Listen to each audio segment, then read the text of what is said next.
Assalamualaikum warahmatullahi wabarakatuh. Peninggalan situs-situs kuno di negeri ini masih banyak misteri dengan penuh teka-teki dan belum banyak diketahui, termasuk peninggalan kerajaan-kerajaan Islam di Nusantara seperti Kerajaan Samudra Pasai, Kerajaan Malaka, Kerajaan Aceh, Kerajaan Demak, Kerajaan Mataram, Banten, Goa Talo, hingga sampai dengan Ternate dan Tidore. Semua itu terdapat jejak-jejak dan bukti-bukti sejarah yang patut kita ketahui dan kita pahami. Kita mungkin boleh sependapat jika isi sejarah memang tidak lebih dari kejahatan, kebodohan, dan serta kemalasan-kemalasan umat manusia. Namun, sejarah tidak pernah benar-benar mengucapkan selamat tinggal, melainkan sejarah mengatakan sampai jumpa. Seperti halnya sejarah masuknya Islam di negeri ini. Sebagian sahabat mungkin sudah banyak belajar atau mendengar, membaca, atau menonton tentang masuknya Islam di Nusantara. Namun tak ada salahnya bila mengulasnya kembali guna melengkapi serta memperluas pengetahuan tentang masuknya Islam di Nusantara. Bagaimana kisahnya? Inilah dia riwayatnya Islam Nusantara.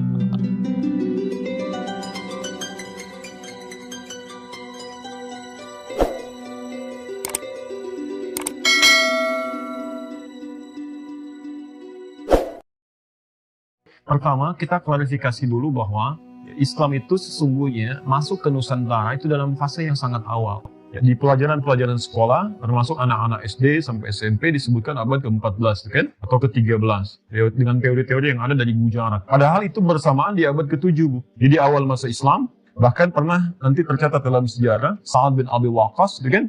Itu dalam satu ekspedisi pernah ikut sampai ke kota Baros, 414 km dari kota Medan, di kota Baros. Jadi dari awal abad ke-7 sudah ada, sudah masuk, kan? Ini sudah bersamaan. Dan tidak benar kalau agama pertama di Nusantara itu Hindu, kemudian Islam datang. Tidak, itu bersamaan. Baik Hindu ataupun Islam itu sudah bersamaan, ada dalam dakwah, dan sudah disebarkan. Dan yang datang itu bukan cuma pedagang dari Arab, Masya Allah, tidak. Orang-orang Arab yang datang itu, baik dari Hadramaut, yang dari Yaman dan sebagainya, itu bekali ilmu, ada misi dakwah. Ya dipetakan daerahnya, dia kembali dia catat gitu kan. Kemudian dibekali misi dakwah, mereka berdagang ya sambil menyebarkan nilai-nilai keislaman. Sampai puncaknya, berdirilah kemudian kesultanan-kesultanan, kerajaan-kerajaan Islam di Nusantara, dari mulai Sabang ya, sampai dengan Merauke-nya. Dari Sumatera sampai ke ujung bagian timur. Bahkan di timur ini ada yang terkenal dengan kerajaan-kerajaan Islam. Dalam bahasa Arab kerajaan disebut dengan kerajaannya Malik, kerajaannya Muluk. Dalam bahasa orang lokal disebut dengan Maluku. Ya, Maluku itu asalnya dari bahasa Arab yang ada kerajaan-kerajaan Islam. Karena di situ ada Ternate, ada Tidore, ada Bacan, ada Ambon dan macam-macam. Termasuk sampai ke Papua. Nah kemudian di masa-masa di abad ke-13, nah ini yang harus diketahui. Abad ke-13 itu bukan awal masuknya Islam, tapi penguatan nilai-nilai keislamannya. Di orang tua dulu merintis ya membawa Islam, ya kemudian ulama setelahnya mengajarkan nilai-nilai keislaman yang benar. Bagaimana caranya misalnya sholat dengan baik, bagaimana cara bertauhid. Karena pada waktu itu masih diperkenalkan. Kan ada orang yang kenal Islam tapi belum bisa sholat dengan baik kan. Ya, saking hafalnya Al-Fatihah cepatnya luar biasa gitu kan. Nah, ini persoalan-persoalan di sini. Maka diutuslah kemudian oleh Sultan Turki pada saat itu, ya, kisaran tahun 1400-an. Ya, 1400-an, di awal masa ke-13, dari 1200 bahkan ya, 1200 sampai ke 1400-an, dikirimkan ulama-ulama. Ini ulama-ulama, awas hati-hati ya, hati-hati, yang dekat dengan Allah, yang paham tentang sistem kehidupan, dan tahu tentang fikih dakwah. Dalam bahasa Arab, orang yang punya ilmu dan dekat dengan Allah, itu bukan cuma disebut dengan ulama, tapi wali. Wali, jamaknya aulia. Ya, jamaknya aulia. Misal Quran surah kedua Al-Baqarah ayat 257. Posisi sebelah kanan paling atas. Allahu waliyul ladzina amanu yukhrijuhum minadh dhulumati ilan nur. Ya. Allah menjadi wali bagi orang-orang beriman. Maksudnya memberikan dia ilmu, berikan dia kekuatan dan sebagainya. Maka diutuslah 9 orang pada saat itu. Itu semuanya dari Arab. Ada dari Palestina, ya. Ada Syekh Hasanuddin misalnya. Ada dari Mesir, Syekh Ahmad Jumadil Kubra. Ahmad Jumadil Kubra ini ahli dakwah, ya ahli fikih juga, ahli Islam. Yang nanti punya 2 orang anak pertamanya dibawa ke Nusantara, anak keduanya tinggal di Mesir. Ahmad Jumadil Kubra berdakwah sampai ke ujung Sumatera nanti, dari Jawa. Ya. Siapa Ahmad Jumadil Kubra ini? Ya, seorang ulama besar dari Mesir, ahli dakwah, dibawa kemudian anaknya, salah satunya namanya Maulana Ishaq. Maulana Ishaq itu yang tadi, yang saya turunkan sampai muncul kayak Ahmad Dahlan, sampai muncul kayak Muhammad Hashim Asy'ari. Satu lagi, dia tinggal di Mesir, bernama Syarif Abdullah. Ini bukan Sunan Gunung Jati, Syarif Abdullah ini, anak-anak dari sini. Nanti yang paling menarik, ketika beliau berdakwah, di kisaran awal abad ke-15 sampai awal abad ke-15, ya, di situ sedang dikuasai di wilayah ke Sunda sampai ke pertengahan Jawa oleh satu kerajaan besar, ya, satu daerah Sunda Wiwitan, Pajajaran, lebih dekat ke Hindu sebetulnya. Rajanya Prabu Siliwangi. Prabu Siliwangi itu punya kontrol ibu dari mulai Banten sampai dengan ke perbatasan ke Jawa. Ya, sampai nanti ada salah satu candi cetok di wilayah Karanganyar ke sebelah atas ke sana. Ya. Nah, di sini ketika sedang berdakwah, Islam sudah muncul sebagiannya.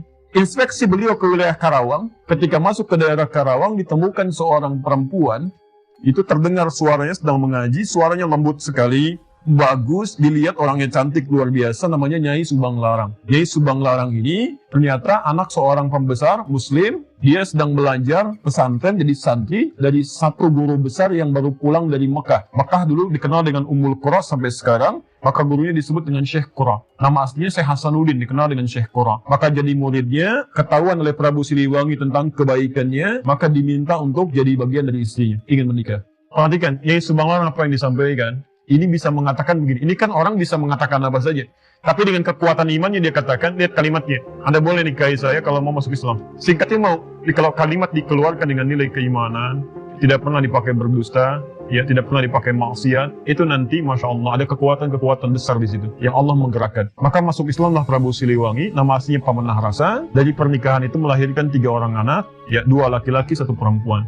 Anak pertama lahir tahun 1423, diberi nama dengan Walang Sungsang. Anak kedua lahir tahun 1426, diberi nama dengan Rara Santang. Anak ketiga lahir 1427, diberi nama dengan Raja Senara. Semuanya masuk Islam. Walang Sungsang berganti nama menjadi Abdullah Iman. Rara Santang berganti nama menjadi Syarifah Mudaim. Dari tahun inilah kemudian keduanya pergi menunaikan ibadah haji, berangkat. Setelah berhaji ini, ternyata setelah selesai mau pulang bertemu dengan Syarif Abdullah. Syarif Abdullah jatuh hati kepada Syarifah Mudaim, minta izin untuk menikahi pada kakaknya, dinikahkan di situ. Maka ketika Abdullah Iman pulang ya ke daerahnya, ini Syarifah Mudaim gak ikut, disampaikan menikah dengan Syarif Abdullah. Ini pulang, ketika pulang oleh Prabu Siliwangi diberikan tempat di daerah Lemah Wungkuk. Lemah Wungkuk itu dulu banyak etnis di situ, ya ada Arab, ada Cina, ada orang lokal.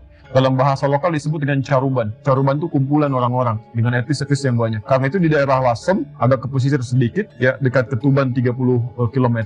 Di kisaran pantai ada daerah caruban juga di situ. Karena dulu orang Cina masuk pertama kali lewat Lasem. Daerah Karangturi kalau sekarang. Karangturi posisi paling kanan, di situ ada kisaran orang-orang Cina. Komunitasnya di situ ya. Tapi kalau ibu tanya, bahasa Jawanya paling halus. Ya, orang-orang sekitaran itu. Caruban. Nah, kemudian ada biasa mereka membuat tentang rebon, ya, dari udang itu, campuran di situ. Maka sampai sekarang daerah itu untuk membedakan dengan yang di Lasem disebut dengan Cirebon. Ya, itu asalnya.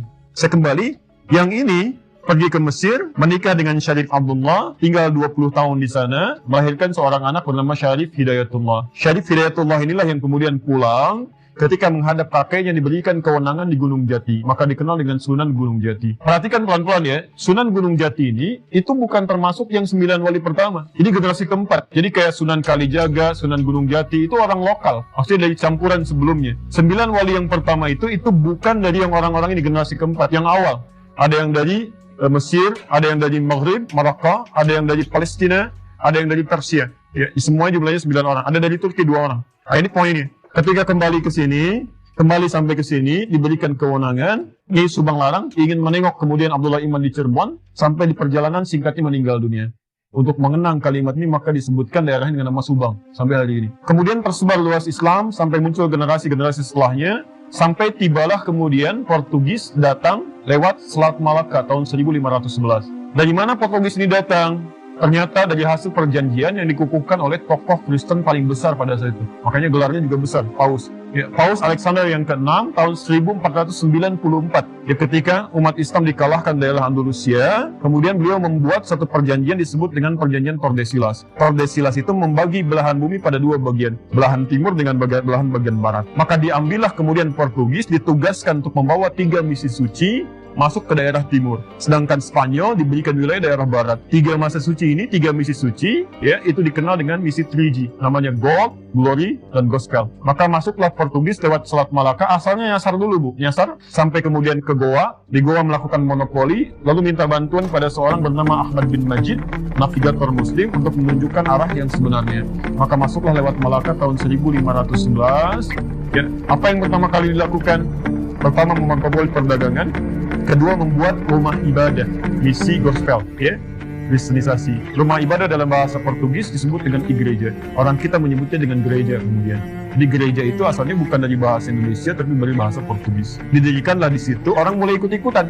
Ya, orang-orang Portugis saat itu ibadahnya itu 2 hari setelah orang Islam. Kalau orang Islam itu ibadah tiap pekan kemana? Jumatan ya, ke masjid ya, Jumat. Setelah hari Jumat, setelah hari Sabtu, nggak ada Minggu. Nggak ada Minggu, adanya Ahad asalnya. Dari mana muncul Minggu? Karena orang-orang Portugis saat ibadah itu tidak langsung nyambung dengan Tuhannya. Mereka perlu perantara sampai hari ini. Jadi kalau misalnya punya dosa, itu penebusan dosanya nggak minta sama Tuhan, minta sama Bapak. Datang ke situ, Bapak saya salah tadi begini gitu kan. Baik, lalu kata bapaknya begini. Kata orangnya kalau bapak salah kemana gitu kan. Baik, jadi intinya dia lewat orang suci. Orang suci disebut dengan Santo. Saat itu Santo yang jadi perantara dikenal dengan Santo Domingo. Singkatnya orang kita kan suka menyingkat-singkat ya. Santo Domingo, Minggu jadi Minggu. Sampai hari ini ada Minggu. Dan di hari ini mereka ibadah. Sampai kemudian ada orang ikut-ikutan, ada yang dipaksa pindah agama, sampai nanti yang mendirikan Nahdlatul Ulama, Kiai Haji Muhammad Hasyim Asy'ari, memberikan fatwa. Beliau menulis 19 buku, di kitab keduanya, Risalah Ahlus Sunnah wal Jamaah, ya, halaman ke-14, posisi paling kanan, paragraf pertama, baris 1 sampai dengan 5, itu ada fatwa di situ, larangan untuk ikut-ikutan ke kanisa, ikut ke gereja, apalagi kalau ikut-ikutan dengan pakaian mereka, kan, dan menyaksikan ibadah mereka. Itu kata beliau nggak boleh.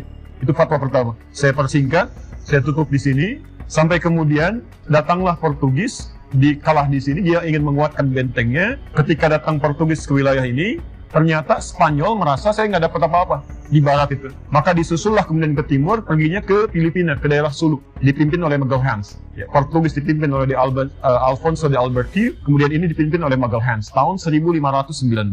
Tahun 1519 takut karena ada persaingan, maka dibuatlah kemudian benteng di daerah Sunda Kelapa. Datang ke Sunda Kelapa, di pinggir pantai dibikin benteng. Saat masuk ke sini, itu kemudian, mohon maaf ya, maaf sekali lagi, menyerang penduduknya, mencelakai, membangun tempat ibadah, sehingga Sunan Gunung Jati yang diberikan kekuasaan tadi mengutus menantunya. Beliau punya 2 anak. Anak pertama namanya Muhammad laki-laki, kedua perempuan, menikah dengan seorang jenderal besar, soleh dekat dengan Allah. Namanya Fathullah, orang lokal menyebutnya Fatahillah, Portugis menyebutnya Faletehan. Maka diutuslah kemudian untuk bisa membebaskan dalam bahasa Arab disebut dengan Fatah, wilayah Sunda Kelapa ini. Maka kemudian dibaca surah Al-Fatah itu, ya, Inna fatahna laka fatham mubina. Mereka berwudu dulu, sholat dulu, dan berjihadlah ke sini. Saya persingkat, dibebasanlah kota itu pada tanggal 22 Ramadan 933 Hijrah, bertepatan dengan 22 Juni tahun 1527. Saat dibuka ini, mereka sadar bahwa ini bukan ikhtiar kita saja, bukan kekuatan kita, tapi ada ridha Allah di sini. Maka kemudian untuk mengenang ini, untuk generasi setelahnya, untuk orang-orang setelahnya yang tinggal di sini, ingin disampaikan kamu harus dekat dengan Allah, jangan jauh dari Allah, karena ini dianugerahkan oleh Allah. Maka diambillah nama kota ini, dirubah dari Sunda Kelapa menjadi nama Quran. Inna fatahna laka fatham mubina. Fatham mubina itu dalam bahasa lokal dikenal dengan Jayakarta. Jayakarta disingkat jadi Jakarta. Di Jakarta itu dan nama Quran. Sampai hari ini ulang tahun Jakarta itu 22 Juni 1527. Sebelum Indonesia merdeka. Jadi sebetulnya orang-orang dulu membebaskan dari penjajahan, dari kristenisasi dan sebagainya. Makanya para ulama-ulama kita itu sangat luar biasa, ingin dijaga dekat dengan Allah, jangan sampai turun bencana. Okay? Ini poinnya.